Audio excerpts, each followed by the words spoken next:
creo que más seguro estética, tecnoceno e inteligencias artificiales, que era así el tema con el que venía trabajando en la última, por lo menos en los últimos año y medio, últimos 2 años. Para si alguno de ustedes recordó Tecnoceno, sobre el final de Tecnoceno, que es de fines del 21, yo ya decía que me iba a dedicar a eso. Así que efectivamente el 22, 23 me dio mucho material para seguir trabajando, ¿no? Pero empezamos por Tecnoceno, en todo caso, simplemente para situar en tiempos largos o relativamente largos de qué estamos hablando, dónde estamos, ¿no? En qué momento estamos.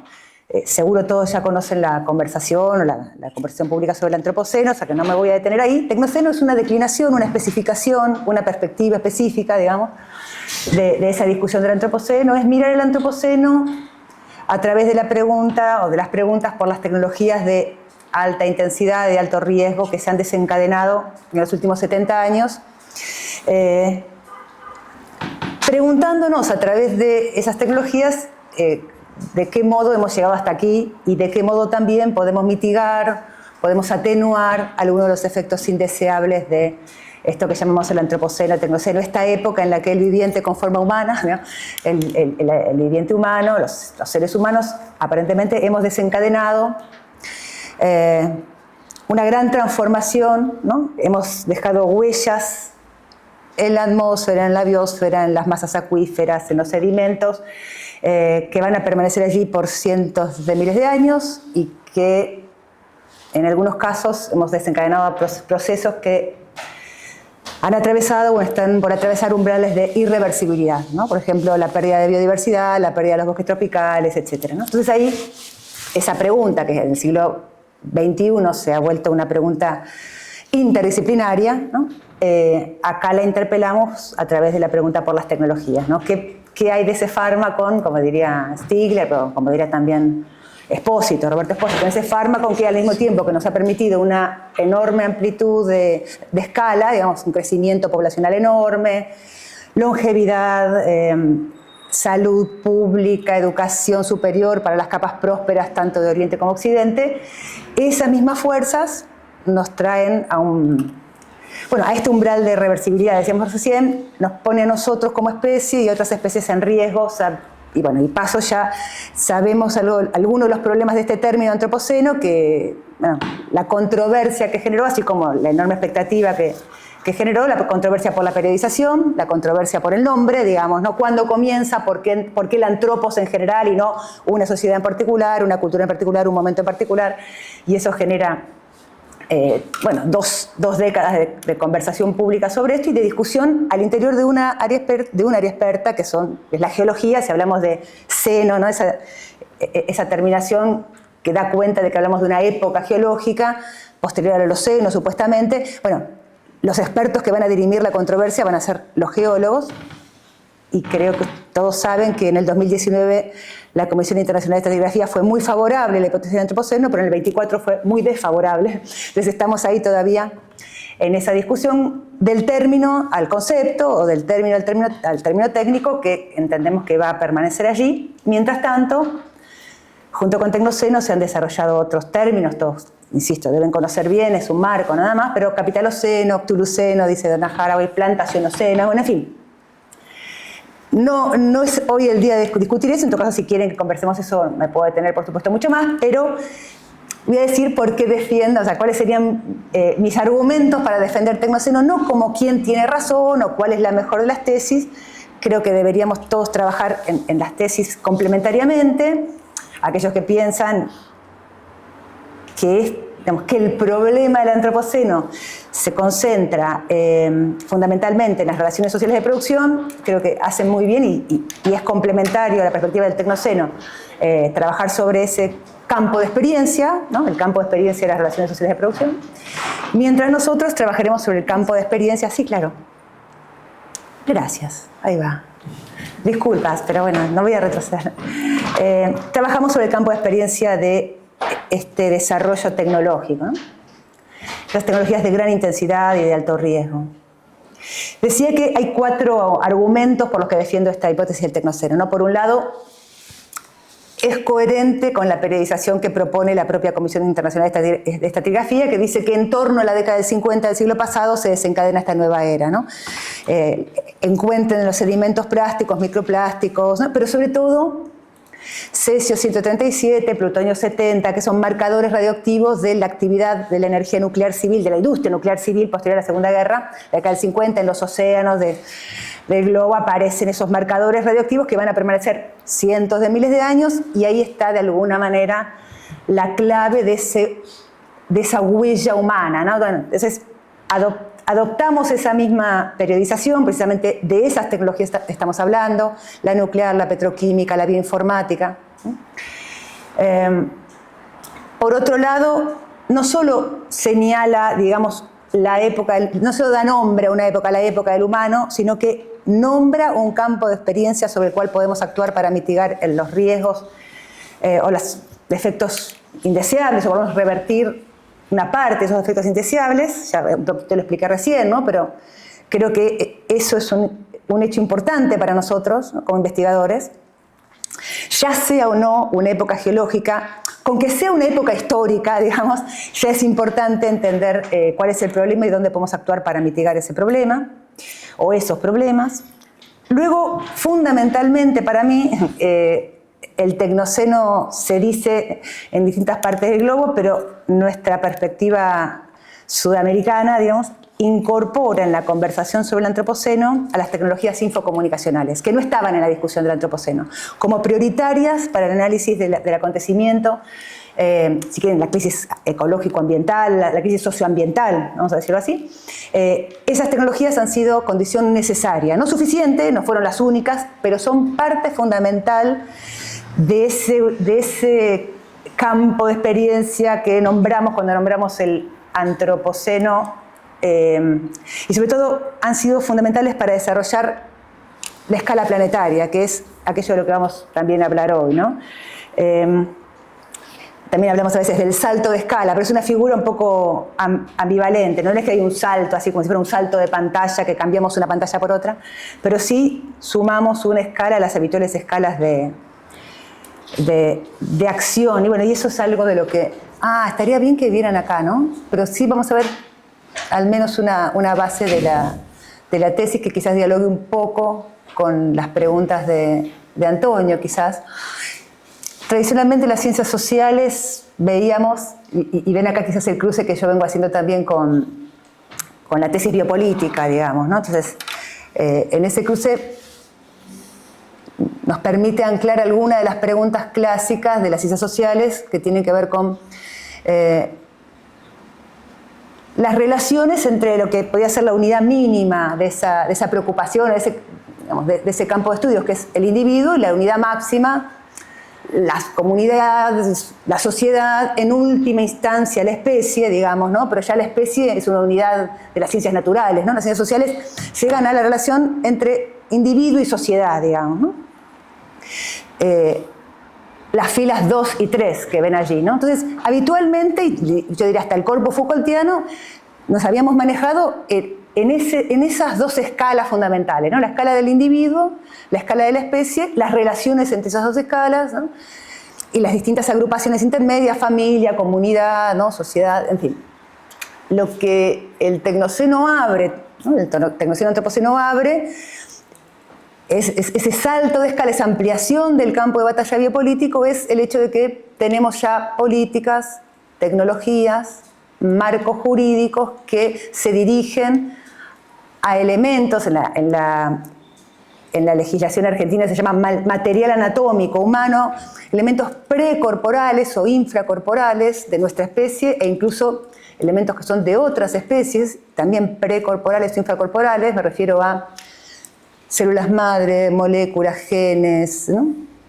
Embriones de la propia especie, o embriones interespecie, que se mantienen fuera del cuerpo gracias a una intervención tecnológica intensiva, digamos, ¿no? Y que pueden entrar y salir del régimen del cuerpo, del propio cuerpo, de un cuerpo de otro cuerpo de la misma especie, o incluso salir. En el año 2019 se conoció la existencia durante 19 días de un embrión, de un grupo de embriones interespecie humano y otro primate, ¿no? En un laboratorio de China, cuya fundamentación, la de la investigación y el desarrollo de esos embriones, era tener reservorio de órganos para trasplante. Como hoy hay cerdos que son reservorio de órganos para trasplante humano, ¿no? Para humanos. Entonces digo, claro, esos reservorios son seres sintientes, interespecie, en fin. Para eso ya, insisto, tenemos políticas, tecnologías y hasta marcos jurídicos, ¿no? Y también tenemos políticas, tecnologías y marcos jurídicos para algo que va más allá de la especie humana, que es la relación entre las especies, con el ambiente e incluso con cierta idea de viaje más allá de la Tierra, ¿no? La imagen, que también es el proyecto tecnológico de terraformar Marte, por ejemplo, hoy, ¿no? En fin, tenemos todo, estamos en un momento en el que ese salto de escala está ya en marcha y de alguna manera para nosotros como ciencias sociales y humanas implica también revisar estas escalas e incorporar esas otras dos escalas para el análisis. Acá topográficamente aparece como si fueran que la primera y la última, digamos, la nano y la macro están muy separadas y en realidad no es así. Tenemos que buscar otras formas de visualizar, ¿no? esta relación entre las escalas, porque efectivamente están muy juntas, son muy unidas esas dos, ¿no? La llamada nano y la que hoy llamamos macro. Otro elemento importante de este cuadro, y ya me voy de acá para ir a lo nuestro, es que la escala estatal es hoy meso, ¿no? Es una escala meso. Y eso es novedoso para nosotros, ¿no? Considerar que lo estatal es meso es un tema fundamental para las ciencias sociales. Nos obliga a un cambio de perspectiva, por supuesto, ¿no? a un cambio de escala, pero también nos va a obligar a ciertos desarrollos conceptuales que todavía están en marcha, ¿no? Una cosita más, y es que parte de... en la foto de hoy, en la foto del presente, la tendencia técnica que abrió estas escalas y la tendencia política, si quieren biopolítica, que está marcada también por no solo la subjetividad, pero digamos, por este proyecto civilizatorio que hoy llamamos neoliberal, del que hablaba recién Oscar refiriéndose al trabajo de Antonio, hace que esa escala meso de la que hablábamos recién esté extremadamente debilitada, extremadamente enflaquecida, digamos, ¿no? Y que tengamos también necesariamente que pensar la posibilidad de o restituirla o repensarla, pero es en relación a ella que hoy podemos hablar de la crisis de la democracia, por ejemplo, ¿no? Es el debilitamiento estructural, infraestructural de esa capa meso frente a la experiencia política frente a la cual nos encontramos, digamos, ¿no? Entonces eso me parece importante también de revelar. Algunos que quizás ya conocen mi trabajo saben que hace tiempo que vengo proponiendo una agenda de trabajo sobre el antropoceno-tecnoceno, digamos, declinado en la figura del tecnoceno. Hoy voy a hablar, diría, de lo que llamamos acá el tema 7 y el tema 8, algo de las ontotecnopolíticas, ¿no? Los trans y posthumanismos, ¿no? Los modos de subjetivación, las formas de vida que emergen, pero esto visto también a través de la estética, ¿no? ¿Qué hacen los artistas con estos problemas? Bueno, en fin, simplemente para ubicar un poco el espacio de investigación que hoy ocupa la tarea. Yo les decía que el año 23, no se los decía, se los digo ahora, el año 23 mi equipo de investigación fue convocado por el entonces, hoy sabemos que saliente, Gobierno nacional, un área de la jefatura de gabinete nos pidió unas recomendaciones para la constitución de una suerte de Iniciativa Nacional de Inteligencia Artificial. En realidad no nos pidieron eso, pero nosotros hicimos eso.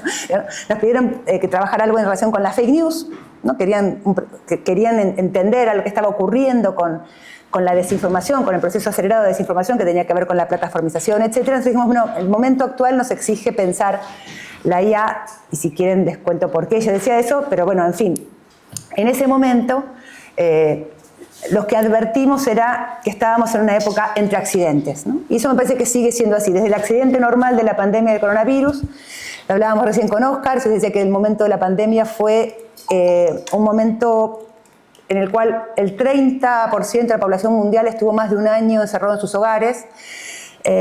Casi el 95% de la población mundial tenía algún tipo de limitación de movimiento, y yo creo que fue una suerte de despertar a la conciencia de que estábamos habitando esa escala planetaria de la que hablaba yo recién, ¿no?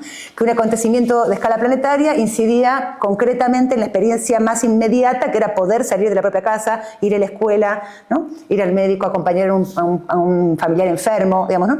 Algo que había ocurrido en las antípodas estaba incidiendo de manera directa durante un tiempo prolongado en nuestras vidas, ¿no? Creo que si hoy estamos hablando de estos temas, es por eso. Es por esa conciencia de que estos temas, que eran aparentemente marginales hasta la década pasada, hoy se han vuelto centrales, ¿no? Y el otro accidente al que estamos asistiendo ahora es precisamente la emergencia de estas nuevas IA generativas, estos nuevos tipos de IA emergentes que están todo el tiempo cambiando, además, o todo el tiempo creciendo, más bien, no cambiando necesariamente, y que nos hacían pensar ya en el año 2023, no sé si recuerdan, en marzo del 23, en un sitio llamado Future of Life, un conjunto de directores de departamento de inteligencia artificial del mundo, pero también, no sé, Yuval Harari, el historiador israelí, pero también Elon Musk, etcétera, firmaron una carta pidiendo parar de tener por 6 meses el desarrollo de IA generativa similar o mayor a ChatGPT 3.5, ¿no?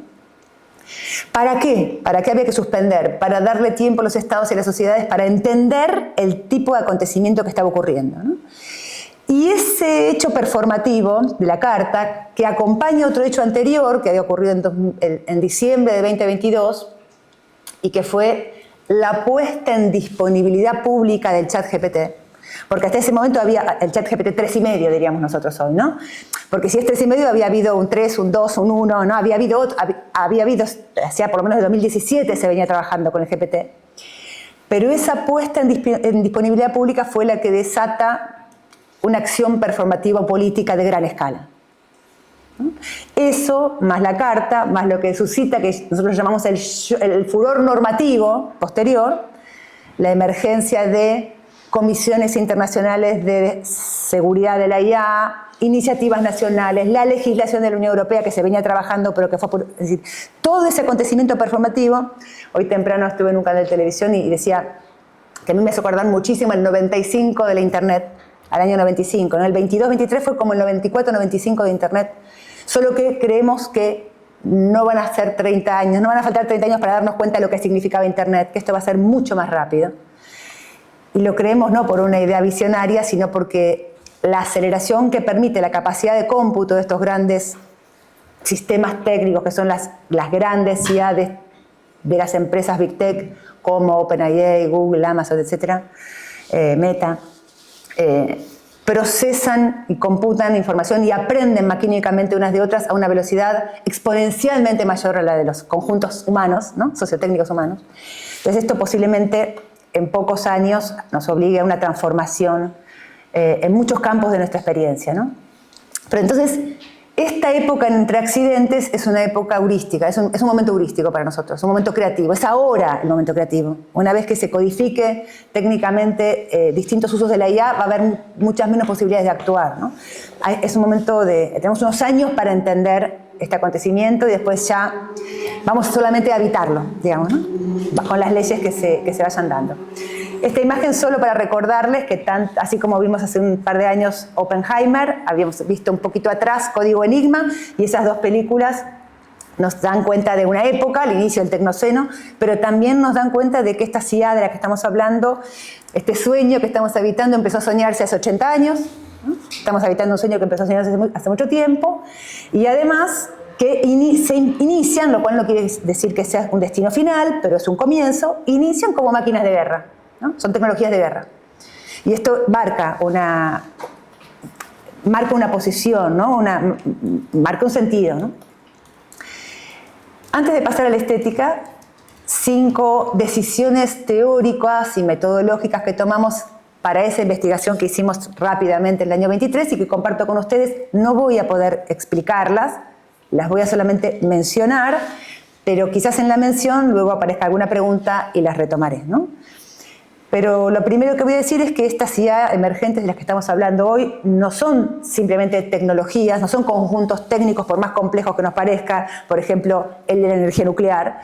Son metatecnologías, es decir, son conjuntos técnicos que actúan sobre otros conjuntos técnicos. Y esto quiere decir, por ejemplo, que son tecnologías que aceleran y automatizan procesos de la biología, procesos de la industria textil, de la minería, de la salud, y también, ¿no?, de la industria cultural y de entretenimiento. Entonces, en ese sentido, tenemos mayor complejidad para tratar con ellas, digamos, ¿no?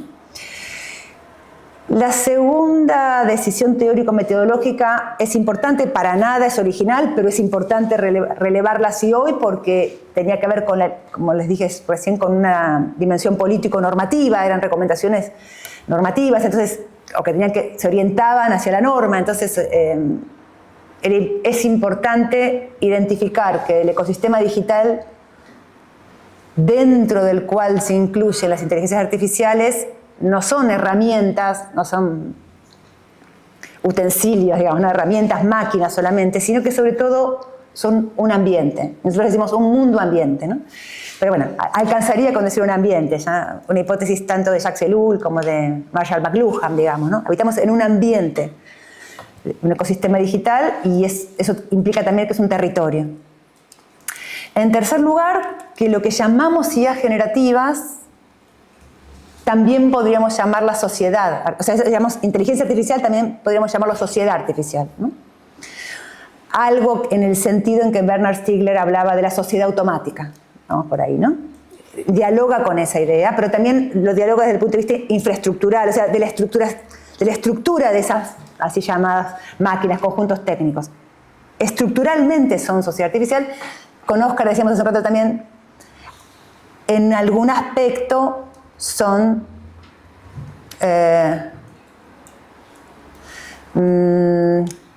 me sale trabajo inmaterial, perdón, el otro concepto del posobrarismo, son conocimiento colectivo, digamos, ¿no? Son general intellect, son intelecto general.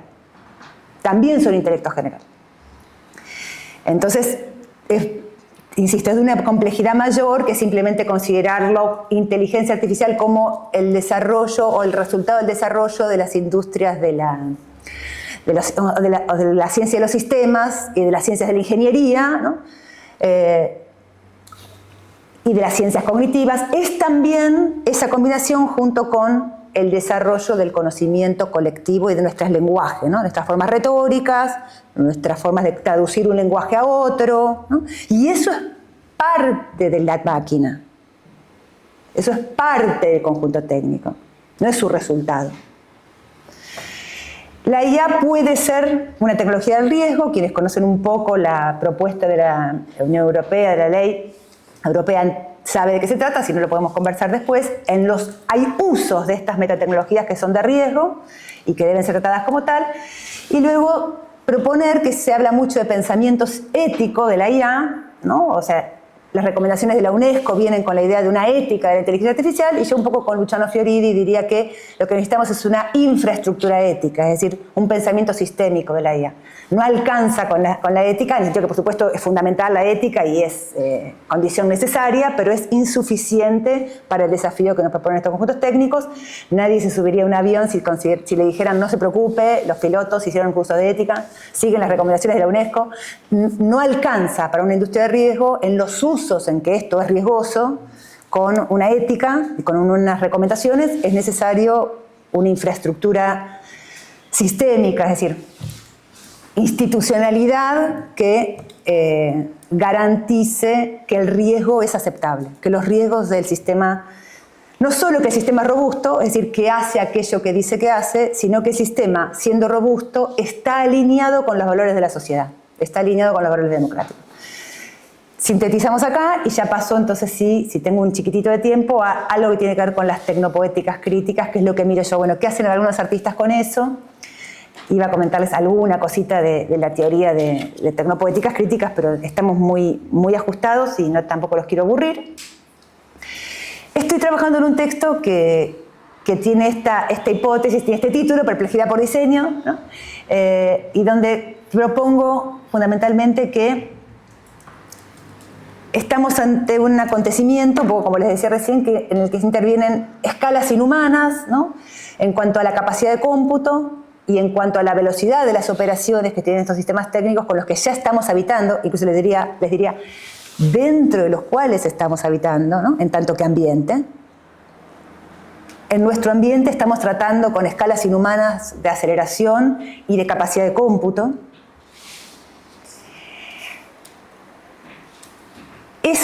Esos mismos conjuntos técnicos nos proponen una automatización algorítmica de lo social, en el sentido de Stigler, ¿no? De esta sociedad automática. No quiere decir que automatizan lo social y eso sería en sí mismo malo. Stigler dice que desde la biología misma hay automatización, digamos, ¿no? La replicación de las memorias es automática, dice él, a nivel tanto de lo biológico como lo psicológico, lo social, en fin, no sería eso el problema en sí mismo, ¿no? Los automatismos biológicos, psicológicos, sociales son parte de nuestra vida. Ahora bien, lo que solemos hacer los humanos es, ante los automatismos o en medio de esos automatismos, nuestra capacidad racional es proceder, ¿no? Permitir ciertas desautomatizaciones, ¿no? Tenemos automatismos como profesores, ¿no? Aprendemos a dar clases y nuestra creatividad, en la repetición, nuestra diferencia es la capacidad de desautomatizar, ¿no? Creativamente o de manera negentrópica, el uso de esa palabra, ¿no? O sea, los automatismos son entrópicos, ¿no? La negentropía que incorporamos es la creatividad que nos permite esa continuidad. Ahora bien, teniendo en cuenta este escenario, ¿no? De habitar, cohabitar, coevolucionar con agencias, ¿no? Con agentes de escala inhumana, ¿no? En un contexto de plataformización, que es esta algoritmización o automatización algorítmica de lo social, vemos también, y esto yo me informo por colegas, no es parte de mi campo de estudios, pero los colegas que trabajan en otro campo, que es el campo del psicoanálisis, ya vienen desde la escuela inglesa de Winnicott, ¿no? Pero vienen informándonos que cada vez más la clínica hoy de los individuos que se tratan no es tanto la de la normalidad neurótica, ¿no? Como de cierta, dicen ellos, personalidad limítrofe como nueva normalidad, ¿no? Donde aparecen episodios disociativos frecuentes, una cierta dificultad para integrar las diferentes dimensiones del yo, el ello, el superyo, pero también el tiempo y el espacio, ¿no? La dificultad de prestar atención, los del déficit de atención es parte de esta, no sé si llamarlo sintomatología, de esta emergencia, de estas manifestaciones, ¿no? No es cuestión tampoco de estas manifestaciones, una desorientación permanente, dicen, ¿no? Y una perplejidad como estado estable, ¿no? No como un momento de perplejidad, sino como un estado estable. Con esta información o con estos datos, digamos que nos vienen, insisto, de otro campo, yo estaba tratando de leer algunos artistas en mi cuadro de 4 escalas. Yo recojo muchas veces, bueno, qué hacen los artistas con cada una de estas escalas, ¿no? Con la escala de los materiales biológicos, precorporales, infracorporales, la pregunta por el yo, la pregunta por la composición, digamos, ¿no? La pregunta por lo vivo y lo no vivo, en fin. La escala del cuerpo, pero en particular la del cuerpo intervenido tecnológicamente, el cyborg, ¿no? La prótesis, el transhumano, pero también el cuerpo intervenido por la medicina para, ¿no? que incluso lo lastima para salvarlo, digamos, ¿no? O lo amputa para salvarlo. Es decir, bueno, hay todo un conjunto de reflexiones que vienen de los artistas y que tratan esta estabilidad e inestabilidad del cuerpo. Hay un conjunto de piezas y prácticas que tratan de la relación entre los cuerpos. Nicolás Bourdieu en el siglo pasado, ¿no? Del siglo pasado, hablaba de la estética relacional, ¿no? Un término muy discutido, yo misma lo discutí mucho, pero entiendo que daba cuenta de un momento, de una pregunta de los artistas, precisamente por donde la pieza escenificaba, sobre todo son piezas de instalación, ¿no? Espacializaba, ponía en el espacio la pregunta por la relación social que la propia pieza entabla, ¿no? La familia obrera de Oscar Boni es el ejemplo que siempre damos, pero bueno, el teatro documental, ¿no? Muchas instalaciones que tienen que ver con la relación entre ese juego de cajas chinas del que habla también Claire Bishop, ¿no? Es installation and art, ¿no? Es la instalación un arte, y ella habla de esa estructura en cajas chinas que la instalación se propone al espectador, digamos, ¿no? La primera pregunta por la espacialidad y por la relación social que se da en la propia obra, luego entre el espectador y aquello que ocurre en la obra, luego con el espacio que circunda, ¿no? El museo, la galería, el mercado del arte, en fin, en un juego, vamos, entre metafórico y de sinécdoque, entre la parte por el todo, obviamente la pregunta por las relaciones sociales en general, ¿no? Que habitamos en este momento. Y finalmente, y a eso quisiera referirme brevemente, piezas que trabajan con la cuarta escala, ¿no? Las relaciones entre las especies, el mundo ambiente tecnonatural, ¿no? O tecnosocial natural, si quieren, con el cosmos, incluso, ¿no? La cuestión de la escala planetaria. Hay distintas piezas y prácticas, no me voy a detener en ellas. Me preguntaba 2 o 3 cosas que tienen que ver con esto de la perplejidad, o les voy a contar 2 o 3 piezas que me interesaron. Una es una pieza de la industria cultural, no particularmente relevante para mí en su manufactura, pero esta sí es una ilustración, en todo caso, de una imagen, ¿no? de una escena recurrente. Es una película que aparece en Netflix de Sam Esmail, que se llama Dejar el mundo atrás. Julia Roberts y Ethan Hawke, no sé si la vieron. Una pareja, una familia que se va a la playa unos días, un feriado largo, y de pronto están en la playa y un crucero bien que viene y se estrella contra la playa, ¿no? De pronto se queda sin celular, sin conexión, sin conectividad, y empiezan a aparecer fenómenos de distintos accidentes asociados a esta desconexión total, ¿no? Y lo que me interesaba era ver a las protagonistas, ¿no? Los protagonistas miran para arriba, ¿no? Son individuos que miran a la escala macro, ¿no? Sin tener nada mismo que les explique lo que está pasando, ¿no? Sin que haya nada a nivel de la institución social, ni en la comunidad, ni en lo social, ni en el periodismo. No hay ahí explicación de qué es lo que está ocurriendo, una perplejidad sistémica, digamos, ¿no? No entendemos qué es lo que está ocurriendo. Spoileo la película, apaguen los que no quieren, realmente no se explica lo que pasa, no se sabe lo que pasó allí. Quizás como tampoco sabemos del todo lo que pasó con la pandemia, ¿no? Esa perplejidad que no nos vuelve conspiranoicos, simplemente por decir, no tenemos muy claro qué sucedió allí, ¿no? No lo tenemos claro, realmente no lo tenemos claro, no es que tampoco estamos diciendo algo más que eso, ¿no? Y ahora sí, 2 textos o 2 piezas y prácticas, en este caso es una serie, en otro caso es una película que me interesaban. Una es una serie que viene siendo un artista argentino con base en Alemania ahora, Charlie Nicholson, que son unas videoinstalaciones en distintos escenarios naturales, digamos, ¿no? En este caso es el Salar de Uyuni o las Salinas Grandes de Jujuy, el Chaltén, el tercer campo de hielo más importante del mundo después de los 2 polos, ¿no? En este caso es en la provincia de Santa Cruz, en los otros 2 son las Salinas Grandes de Jujuy en la provincia de Jujuy en Argentina, el otro es Uyuni en Bolivia. Estos salares son parte del Triángulo del Litio, además, geopolíticamente son muy importantes, lo mismo que el Chaltén, es una reserva de agua dulce fundamental. Él trabaja en estos espacios con la comunidad originaria, pero lo que vemos allí son individuos de esa comunidad, en este caso no hay comunidad originaria del Chaltén, el Chaltén es una ciudad dentro de un parque nacional, no hay nativos allí, pero todos los que están allí son parte de los equipos de rescatistas. Entonces acá están los rescatistas, que si lo ven también están iluminados, son un poco cyborg también esas figuras ahí ya, ¿no? Aparecen, y están dentro de esa espacialidad algo monumental, que son estos salares o este campo de hielo, habitándola, y al mismo tiempo, insisto, sabemos por el intertexto que son parte de una comunidad del lugar, pero nada allí nos indica esa pertenencia, ¿no?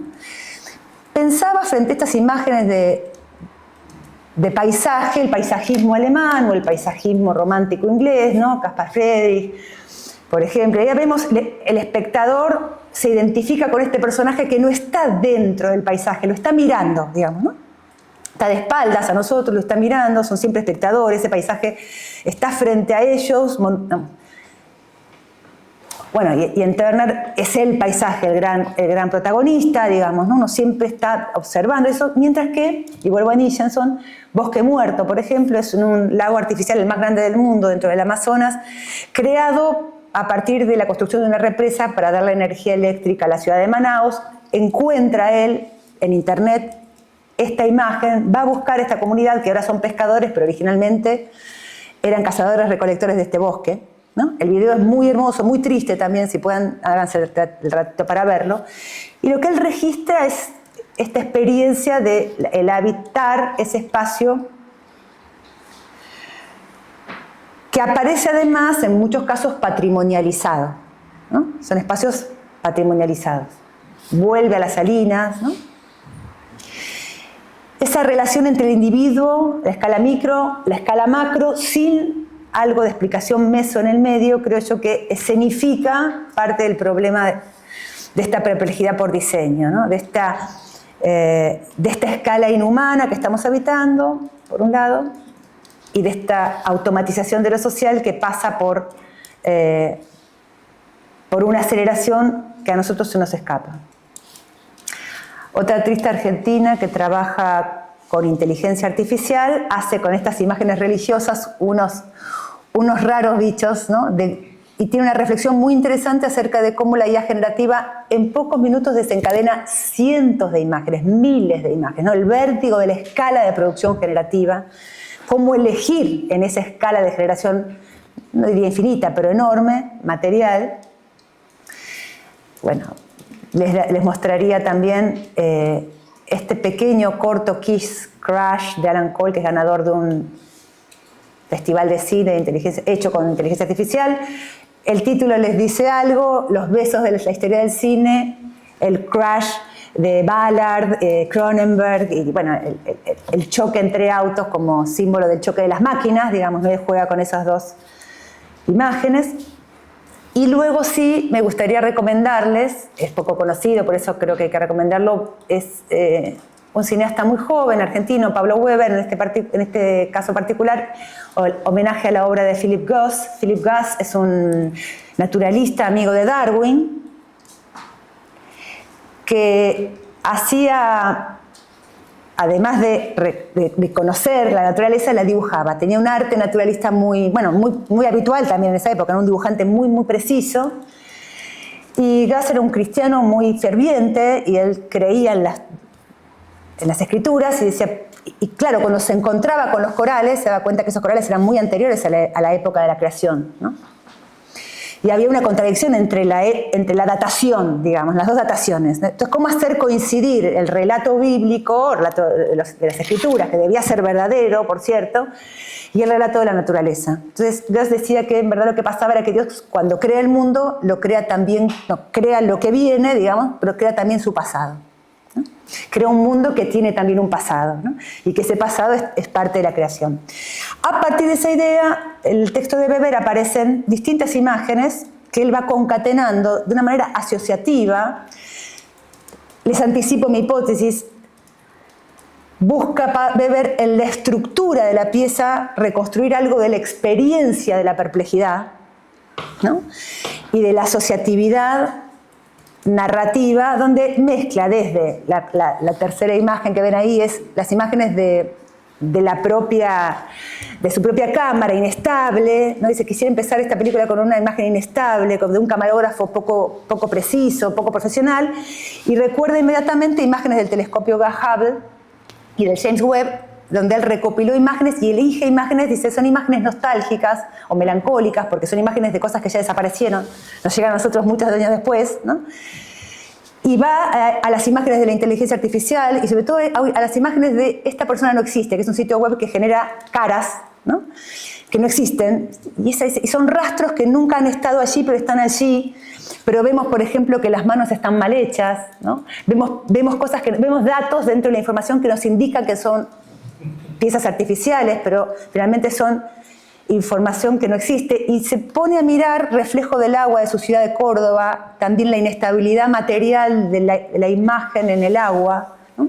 Y pasa al archivo de una de las tantas dictaduras que pasó en Argentina, un archivo que bajo cierta luz artificial empieza a hacer aparecer imágenes que no aparecían y recopila información encontrada en la web de Estado Islámico y la guerra de Siria, y las imágenes de propaganda del Estado Islámico aparecen en la película.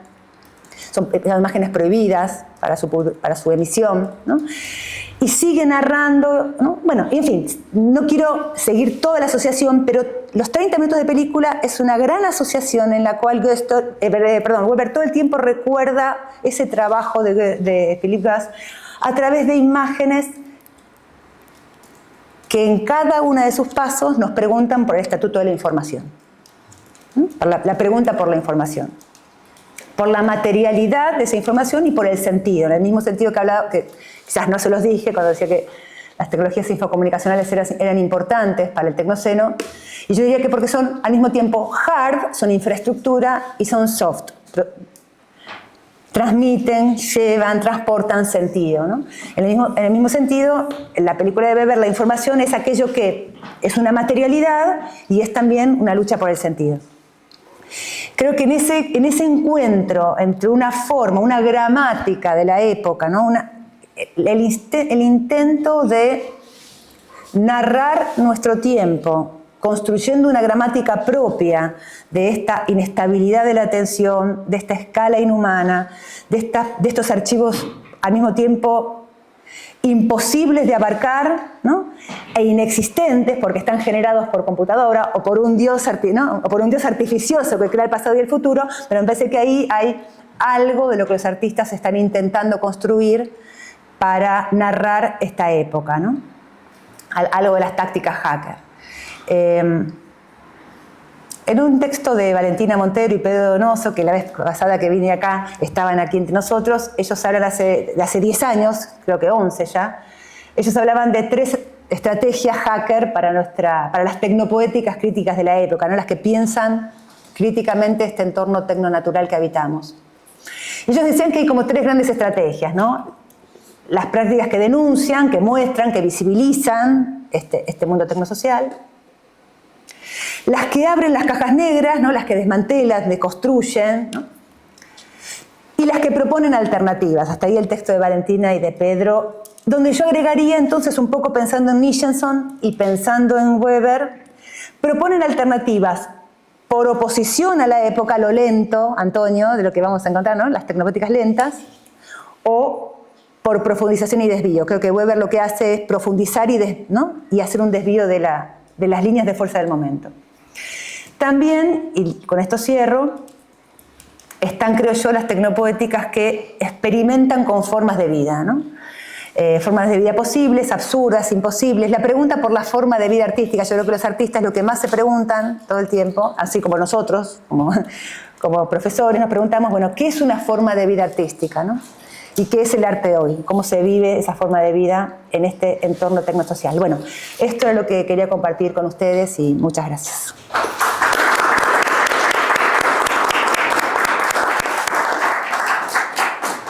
Muchas gracias, Flavia. Antonio.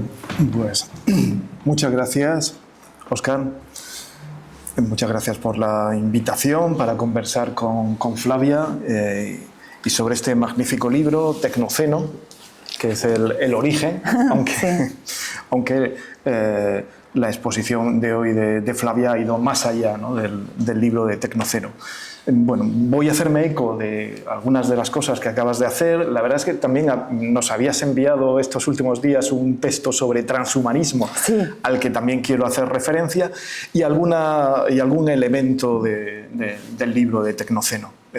Voy a empezar por el final. Dale, luego claro. Digo alguna cosa, algún elemento del libro que me llamó mucho la atención, sobre todo en relación con la estética, que me interesa especialmente, y luego el texto que en principio íbamos, ¿no? Sí. Que era a conversar, que era la cuestión del transhumanismo.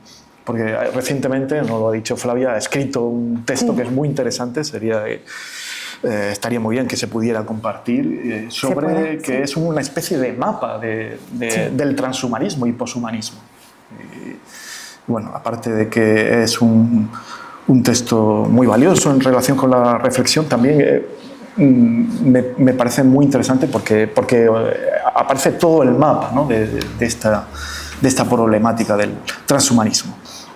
Pero es muy fascinante para mí, ¿no? Estas 4 escalas, la nano, micro, meso y macro, y cómo, pero claro, no has tenido tiempo, sería interesantísimo, ¿no? que desarrollaras algunas de las cosas que solo has apuntado, ya las conozco por ti, como lo del savon de corps, el jabón, una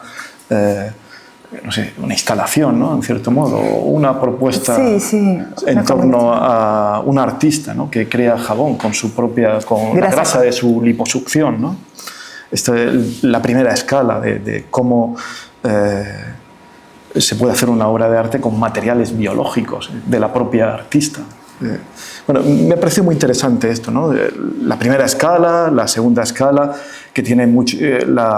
La escala micro tiene que ver con cuerpos intervenidos tecnológicamente, con el body art, que conocemos muchos experimentos, instalaciones.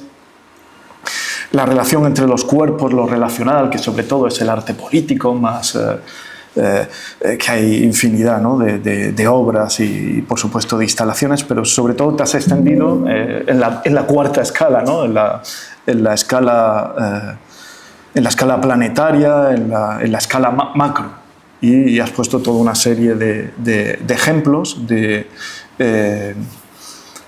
obras. Desde luego, realmente qué pena, no lo conozco. Si lo hubiera sabido antes, lo hubiera visto y podría haberlo estudiado y comentar esto que ha aparecido, que me he enterado ahora mismo, ¿no? Esta obra que es fascinante, de Pablo Weber, esta obra en la que habla de un científico del pasado, pero al mismo tiempo lo relaciona, creo que lo que parece, porque no la conozco, por lo que has comentado, ¿no? Está haciendo constantes asociaciones que tienen que ver con el pasado, con el presente y con el futuro, con el pasado relativamente lejano, que es el siglo XIX, pero que nos llevan a un pasado muy lejano, ¿no? Pero al mismo tiempo el presente, el que quizá todavía no se ha hecho el duelo con estas imágenes que comentas, ¿no? De desaparecidos, que asocia, por lo que me comentas, con imágenes de estrellas desaparecidas que cuando esas imágenes llegan a nosotros ya han desaparecido. En realidad son como las imágenes fotográficas, ¿no? de la época analógica, que en el fondo siempre eran, ¿no? de imágenes de desaparecidos. Ese conjunto de asociaciones ciertamente me recuerda mucho a Harun Farocki, sí. Creo, ¿no? que hace una... Va por ahí, sí. Que va por ahí. Bueno, creo que te animo, ojalá saques también un libro, ¿no? Sería interesantísimo que pudieras ofrecernos, ¿no? Un libro en torno a estas 4 escalas, ¿no? Y cómo desde el ámbito de la estética se puede reflejar esto. Ahora voy que en realidad esto no es hacerme eco, ya lo tenía más o menos, lo tengo preparado y lo voy a comentar, que es mi fruto, y luego conversamos, obviamente, ya pasamos a la parte, ¿te acuerdas, Flavia? Nos dijo Óscar que sería una jam session, quería que fuera algo todo improvisado, aunque luego hablando con Flavia comentamos que mejor no lo improvisamos. Bueno, entonces en este último día que he tenido tiempo, pues he preparado esto que voy a intentar muy rápidamente comentar, ¿no? 2 partes, que es algo que, porque hay 1000 aspectos que podríamos tratar, pero me voy a centrar en una cuestión que tiene que ver con la estética, que aparece ya en este libro de Tecnoceno, y el otro texto de transhumanismo. Hay una parte que está dedicada, muy interesante, que yo creo que es lo que hace que sea el libro muy original, que tiene que ver con lo que Flavia denomina formas de vida infotecnológicas. Y, entre otras cosas, habla dentro de esta parte de formas de vida infotecnológica, de la relevancia de la estetización del individuo. En un sentido, no en un sentido positivo en el que le damos en esta Instituto de Estética, sino más bien en el sentido que, por ejemplo, Benjamin utilizaba estetizar, ¿no? Cuando hablaba de estetizar la política.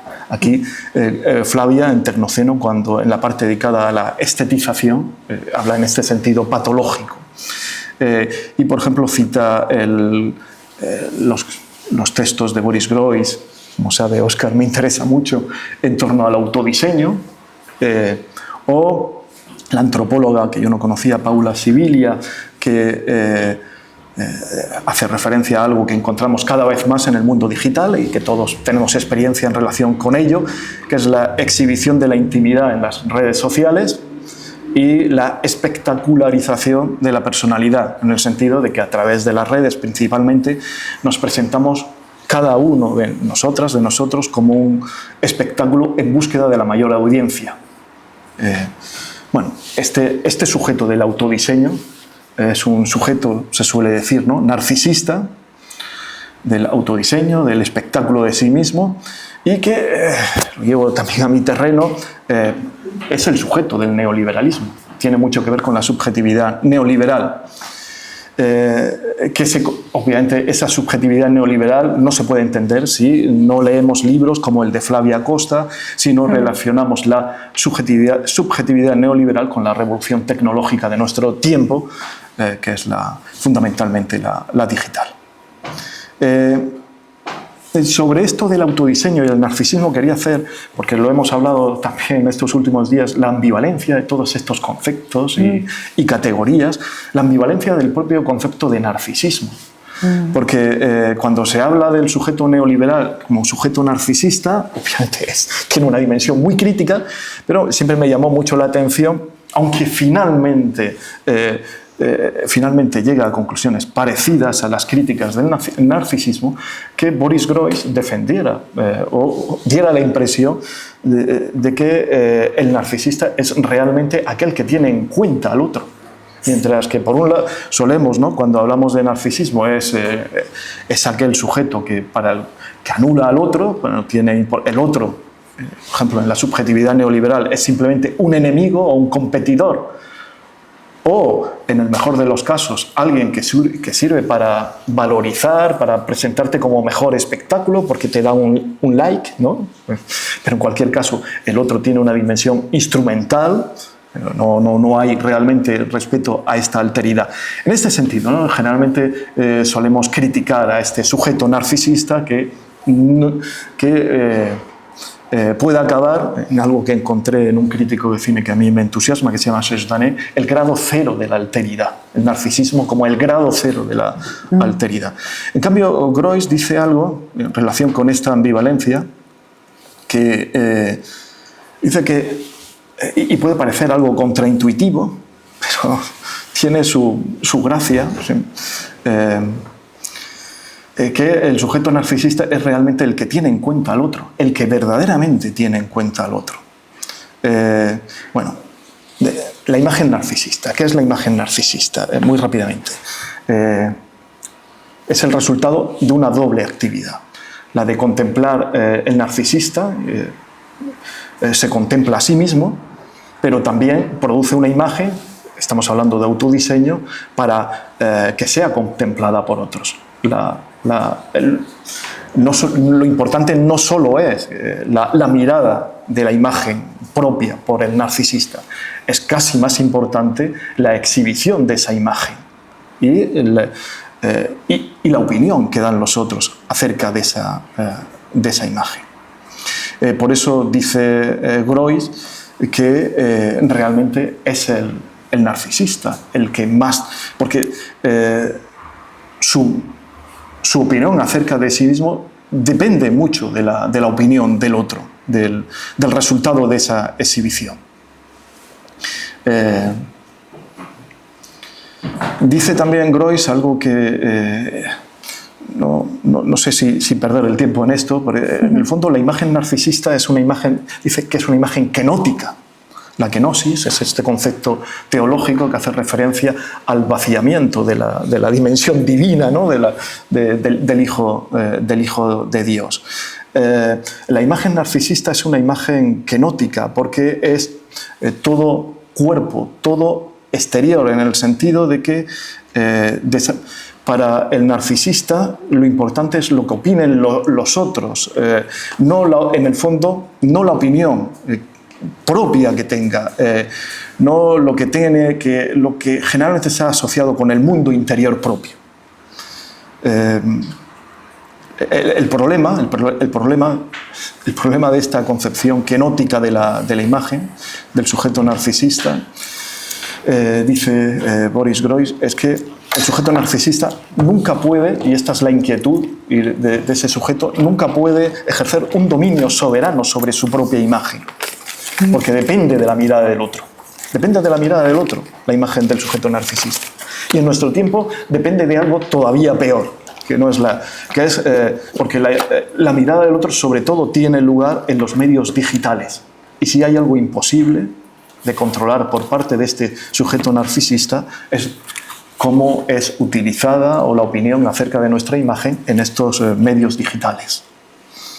En realidad, la imagen, dice Groys, esto también siempre me interesó mucho, decía que la imagen narcisista tiene que ver con lo que Kojev, el famoso filósofo hegeliano, denominaba deseo de segundo orden, que son deseos de reconocimiento o deseo de ser deseado. El narcisista, tal como lo ve Groys, sobre todo y por eso en el fondo no es el que más tiene en cuenta al otro, porque es deseo de ser deseado, deseo de ser reconocido. Pero este reconocimiento es muy difícil de lograr. Bueno, todo lo que escribe Flavia Costa en esta parte sobre el autodiseño, sobre la creación por cualquiera de nosotros, de nosotras, de nuestra propia audiencia en las redes, creo que podría ser considerado quizá como la versión estética del empresario de sí mismo. Si la ideología neoliberal invita al individuo a que se convierta a sí mismo en empresa, igualmente hoy se le invita a que se convierta en su propia obra de arte. Esta operación depende de una lógica productiva que conecta con la subjetividad neoliberal y que desde luego no supone una ruptura con el tiempo, de la modernidad, que es un tiempo escaso y por tanto es un tiempo que ha de ser ahorrado y es un tiempo que se traduce en dinero. Si esto es así, si la lógica de este individuo, de esta estetización, es esta lógica productiva, asociada con la lógica moderna, de un tiempo que es escaso, esto contradice los objetivos de las versiones más utópicas del transhumanismo. Porque el transhumanismo, que pretende vencer las enfermedades, vencer la mortalidad, por tanto, si realiza esto, si vence las enfermedades y vence el transhumanismo la mortalidad, finalmente nos convertimos en inmortales, incorporamos otro tipo de temporalidad que ya no es escasa. Entonces esto es contradictorio, ¿no? Choca realmente esta estetización, que cada vez es más grande en este contexto del tecnoceno, con las aspiraciones del transhumanismo.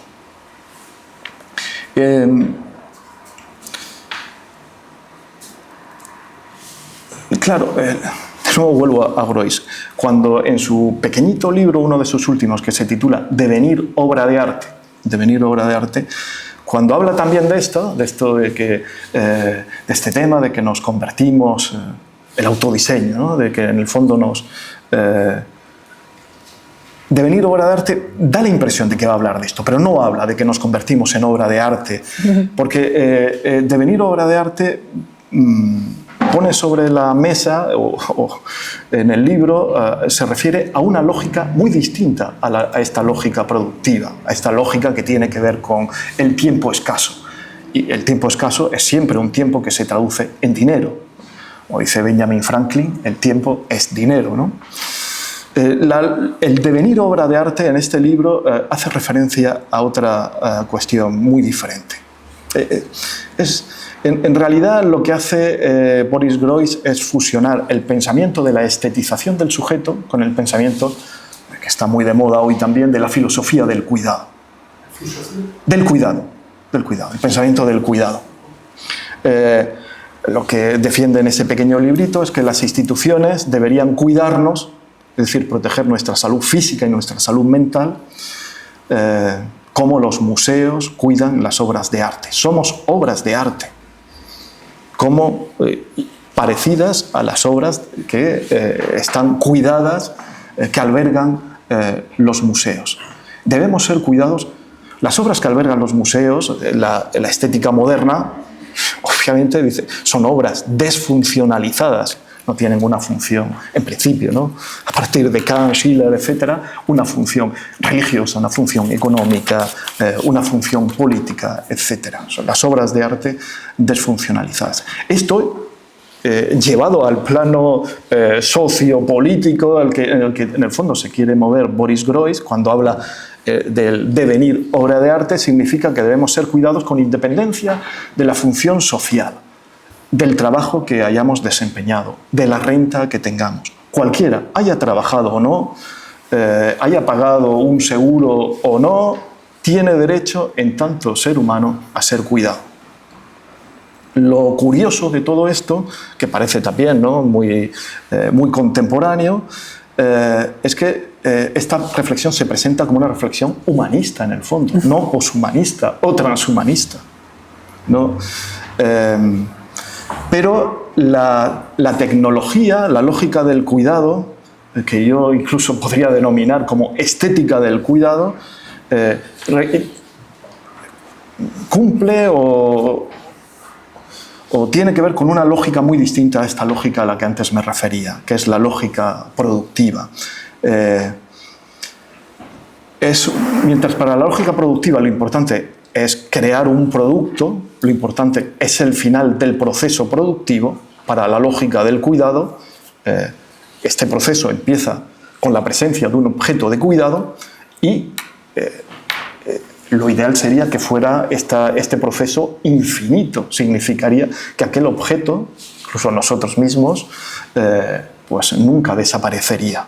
Lo más temido es, sin embargo, lo más deseado para la lógica productiva. Para la lógica productiva lo que se desea es producir el producto, es llegar al final de ese producto, el final del proceso. En cambio, el final de este proceso de la lógica del cuidado es la muerte, es la desaparición del cuidado. Por tanto, esta lógica es una lógica conservacionista,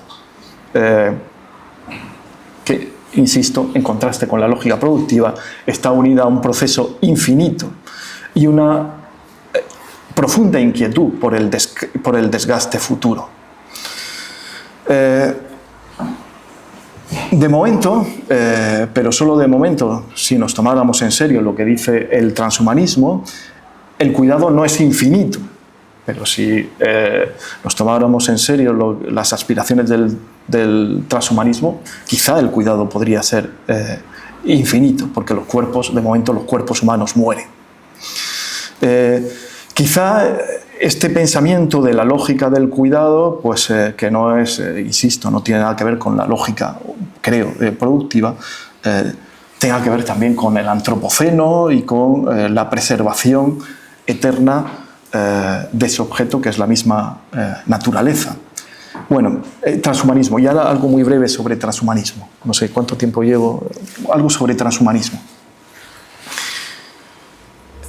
Yo creo que, para conectarlo con lo que acabo de decir, este texto, que lamentablemente pues, no sé si lo has leído, Óscar, sí. Para si te puedes, entonces ahora te puedes incorporar, ¿no?, a la conversación del transhumanismo. Fundamentalmente, al final, con lo que me quedo del transhumanismo es, sobre todo, con la aspiración a la inmortalidad. Es como, dicen muchas cosas, pero finalmente lo más impactante del transhumanismo, por lo menos a mí lo que más me llama la atención es la aspiración a la inmortalidad, que es algo ya muy antiguo, ¿no? O sea, claro. Estamos, quizá ya no tanto, a comienzos del siglo XXI, pero si miramos hace un siglo, a comienzos del siglo XX, o quizá mejor el periodo de entreguerras, después de la Revolución Rusa, después de la Primera Guerra Mundial, esa obsesión por la inmortalidad era muy grande, ¿no? El propio Boris Groys, obsesionado con el pensamiento cosmista, cosmismo. El cosmismo tiene que ver con todo esto que estamos comentando, con las escalas planetarias. El cosmismo primero fue ruso y luego después, tras la Revolución Rusa, fue soviético. Incluso es anterior a la Revolución Soviética, el cosmismo. Pero es una obsesión que ya es muy vieja, ¿no? Esto de la escala planetaria. Pensamos que es actual cuando ya los cosmistas y esta cuarta escala estaba ya presente a principios del siglo XX. Y podría citar, pero no solo los soviéticos, obviamente, al menos por toda Europa, incluso en el extremo de Europa como es España. No tengo tiempo, ¿no?, de perderme. Hay una novela de estas distópicas muy divertida, del periodo de entreguerras, de un autor que me interesa mucho, que se llama Louis Araquistain, que se llama El archipiélago maravilloso, que tiene una de las partes, uno de los relatos se llama La isla de la inmortalidad, que es una crítica a un intelectual que él conocía, que es Miguel de Unamuno, obsesionado por la muerte, y que, me parece muy fascinante porque dice cosas muy parecidas a las que encontramos en el pensamiento cosmista, pero es natural, ¿no? Pertenece a esa época. Las tecnologías del cuidado a las que antes me refería tienen también como horizonte máximo la inmortalidad. Y las tecnologías del cuidado, en principio, aparecen como la alternativa más radical contra el tiempo del neoliberalismo, porque el tiempo del neoliberalismo sigue siendo el tiempo de esa lógica productivista a la que antes nos referíamos, la lógica que tiene que ver con ser avaro con el tiempo, ¿no? Y que, insisto, ¿no?, es perfectamente resumido por esa expresión tan famosa de Franklin. El tiempo es dinero. El transhumanismo, y que Flavia distingue de los poshumanismos críticos, ahora no vamos a entrar, pero el transhumanismo quiere utilizar la revolución tecnológica de nuestro tiempo para acabar con la muerte. Una versión extrema del transhumanismo que ha estudiado en su texto, extropianismo, no sé si lo he pronunciado bien, extropianismo, dice incluso que se puede acabar con la ley de la entropía. Y por tanto todo esto que tiene que ver con el instinto de muerte no tiene ningún sentido. Buena parte de nuestra cultura, empezando por Freud y también, por ejemplo, con Georges Bataille, ya no tendría ningún sentido esto del extropianismo. Flavia Costa, lo que quiero decir, que ha demostrado que el transhumanismo es una corriente de pensamiento que está, en principio, hemos dicho, ¿no?, tecnologías del cuidado y transhumanismo coinciden en esta aspiración de vencer la mortalidad, coinciden en su aspiración a la inmortalidad. Pero lo que dices en tu texto es que el transhumanismo es una corriente de pensamiento que está muy asociada a los centros neurálgicos del neoliberalismo, que siguen otra lógica, la lógica productivista, la de que hay que ser avaro con el tiempo, la del 24/7 que dice Jonathan Crary, etc. Silicon Valley. Es como si la ideología neoliberal necesitara de esta otra cara. Las dos cosas se dan. O sea, la ideología neoliberal se da la lógica productivista y esta otra lógica del cuidado, esta otra lógica que debe conducirnos a la inmortalidad. Las dos cosas en el neoliberalismo. Como si necesitara de esta otra cara utópica, luminosa, que es la del transhumanismo, que promete acabar con la enfermedad, con la muerte, con el fin de compensar su cara distópica, que es la de la precariedad, la de la competencia, la subjetividad que experimenta intensamente el 24/7, etcétera, etcétera, ¿no? Todas estas patologías del neoliberalismo. Y sobre esto, Flavia, lo has citado a Braidotti, que habla, ¿no?, del giro posantropocéntrico como un giro neoliberal, a Andrés Bacari, que dice que la ideología anarco-cibercapitalista fue el motor del desarrollo de tecnologías como Google, Windows, Meta, etc. Yo ya me voy acercando al final. esta cara utópica del neoliberalismo, que me interesa mucho, la cara utópica del neoliberalismo, porque el neoliberalismo no solo es esto, ¿no? De la precariedad, trabajo, un trabajo muy intenso, el hecho de la idea detrás del empresario de sí mismo, en todas partes tienes que comportarte, ¿no? Como de acuerdo con estos principios de la competencia, etc. Hay una cara utópica muy interesante en el neoliberalismo y que, por ejemplo, se puede apreciar, y esto ya lo lleva al ámbito de la estética, en disciplinas como la arquitectura, que al mismo tiempo tiene una dimensión económica y sociopolítica muy evidente, ¿no? La arquitectura. Tengo la impresión de que los principales proyectos utópicos ya no son propuestos, como sucedió en el siglo XX y después de la Segunda Guerra Mundial. Estoy pensando, pues aquí he visto situacionismo, estoy pensando en el situacionismo. Los principales proyectos utópicos ya no son propuestos por visionarios de izquierdas, como también me entusiasma pues, el situacionismo, ¿no? la nueva Babilonia del situacionista Constant. Una nueva ciudad elevada sobre la superficie, eso me recuerda un poco a la metrópolis de Fritz Lang, sin verdaderos muros, una ciudad sin muros, adaptada al movimiento, al nomadismo. Bueno, hoy esto ya no, las verdaderas utopías ya no las ofrecen las izquierdas. Quizá porque ya hace tiempo que ya nadie, por lo menos desde la izquierda, no se cree en la ficción historiadora, en el sueño de que la historia trabaja para nosotros, trabaja para nuestra propia emancipación, para una emancipación necesaria. Hoy son los millonarios de Silicon Valley quienes ofrecen estas nuevas utopías, y muchas de ellas tienen una plasmación estética, como sucede en el arte arquitectónico. Yo creo que las filosofías libertarias de estos millonarios de Silicon Valley, para decirlo con términos situacionistas, han desviado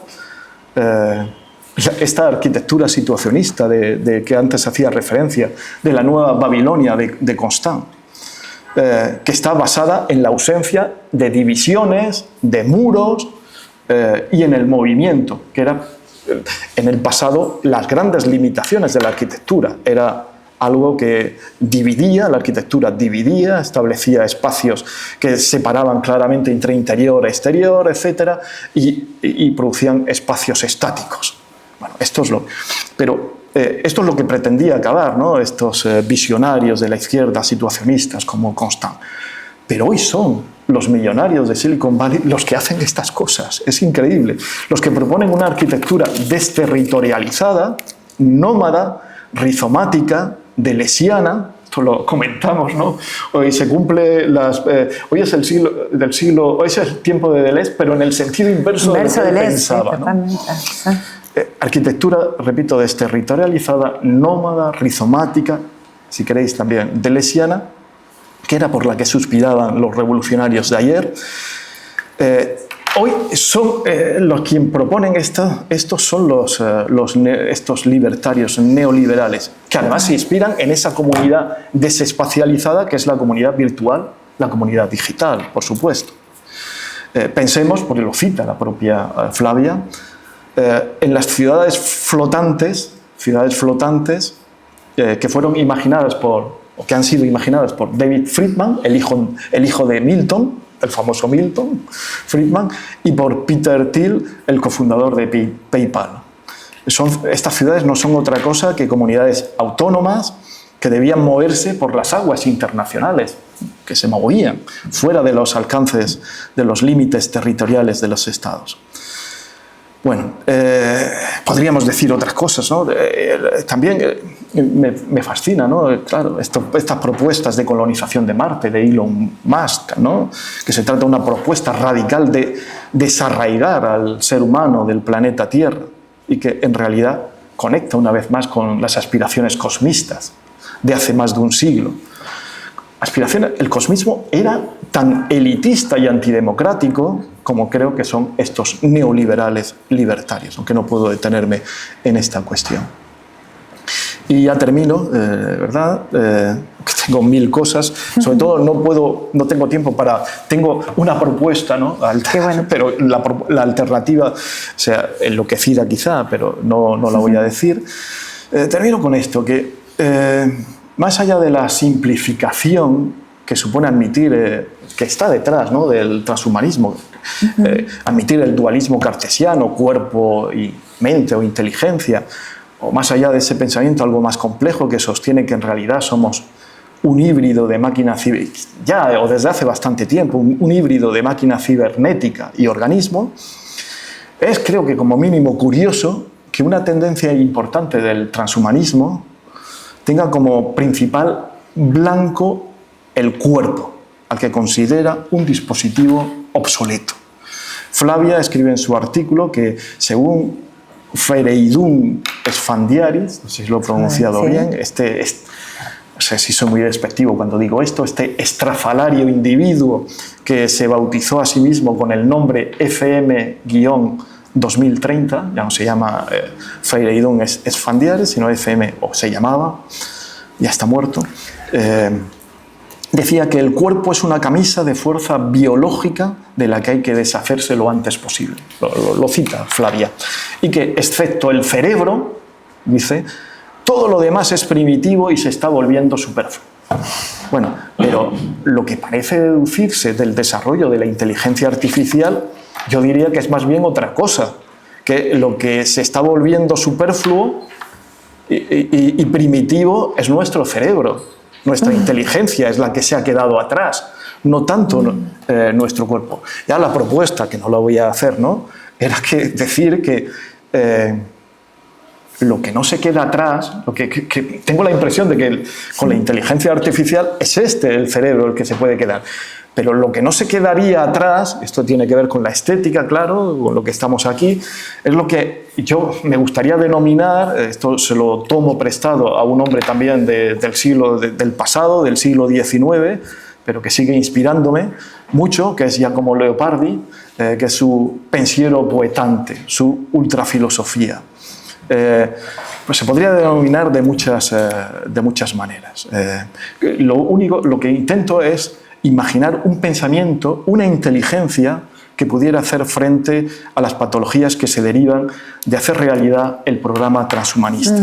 El pensiero poetante, solo lo enuncio sin desarrollarlo, se trataría de un pensamiento abierto en primer lugar a la empatía. Philip K. Dick, el famoso escritor de relatos de ciencia ficción, cuando trataba de la diferencia entre máquinas y seres humanos, sobre todo decía que las máquinas eran obedientes, previsibles y carecían de empatía. Bueno, carecían de empatía, especialmente este carecer de empatía, que por otro lado es lo que quiere el neoliberalismo. El sujeto neoliberal por excelencia es el sujeto que carece de empatía. En un mundo competitivo como el neoliberal, los sujetos mejor adaptados son los que carecen de empatía y tienden, como el sujeto paranoico, a ver en el otro un enemigo potencial. Así que en este aspecto, neoliberalismo y transhumanismo otra vez son profundos aliados.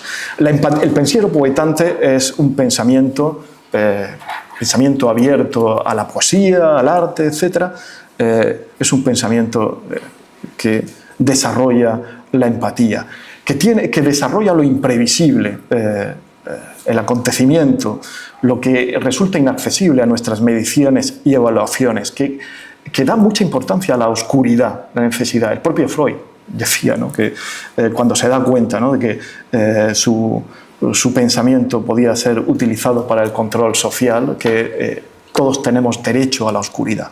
Incluso lo que mencionas al final de tu artículo de transhumanismo, lo que dice Rafael Juste en el ámbito de la neurología y en relación con estos derechos, neuroderechos, en el fondo, a mi juicio, tiene que ver con esta defensa de la oscuridad. Yo creo que el arte tiene mucho que ver con esto. Defensa de la oscuridad. También tiene que ver con la defensa, con algo que puede parecer absurdo, pero que para mí no lo es, que son la defensa de las ilusiones. Las ilusiones en realidad son los valores, los ideales que nos permiten levantarnos todos los días y que a veces es ese otro pensamiento que conecta casi con el arte, que considera que no es una tontería la pari de Pascal, la apuesta, el principio mayoritario, pero que no se puede hacer ciencia seria apostando, al parecer, pero sin embargo desde este punto de vista puede ser muy interesante para combatir algunas de estas patologías. Y luego, lo último que quería decir, y ya de verdad termino, es obsoleto es el cuerpo. Como obsoleto, el transhumanismo dice que obsoleto es el cuerpo, y dicen no el cerebro, cuando, y repito, la inteligencia artificial parece decir otra cosa, pero obsoleta es también la naturaleza. En cambio, el pensiero poetante en el que estoy aquí defendiendo como algo que es algo muy distinto a la inteligencia artificial, creo, se inspira en la naturaleza. La naturaleza también es ambivalente. Obviamente, desde el siglo XIX, los reaccionarios emplean la naturaleza para defender jerarquías y desigualdades. Pero si acudimos también a otros autores, por ejemplo, La muerte de Empédocles de Hölderlin, la naturaleza como la presenta, como un conjunto de elementos que son todos iguales, y esto tiene que ver también, ¿no?, con muchos de estos teóricos del antropoceno y artistas. En cambio, esta naturaleza sería muy interesante. Bueno, lo dejo aquí, tenía más cosas, tenía aquí cosas sobre Pasolini, pero eso ya la semana próxima, porque en realidad Pasolini es el Leopardi del siglo XX. Y en Las cenizas de Gramsci, cuando habla del conté y contraté, se lo dice a Gramsci, cuando habla del contraté, en el fondo está defendiendo una oscuridad. Las dos cosas, ¿no? La luz que proporciona la teoría marxista, pero también la oscuridad que tiene que ver con lo que solo proporciona, lo que tiene que ver con el arte, con la singularidad, con esa diferencia que es imposible que los conceptos, que las categorías generales sustituyan, ¿no? Una obra de arte es singular, como lo somos cada uno de nosotros, pero no por nuestro pensamiento, sobre todo por nuestros cuerpos, por nuestros afectos, por nuestra memoria, etc. Bueno, puntos suspensivos. Lo dejo aquí.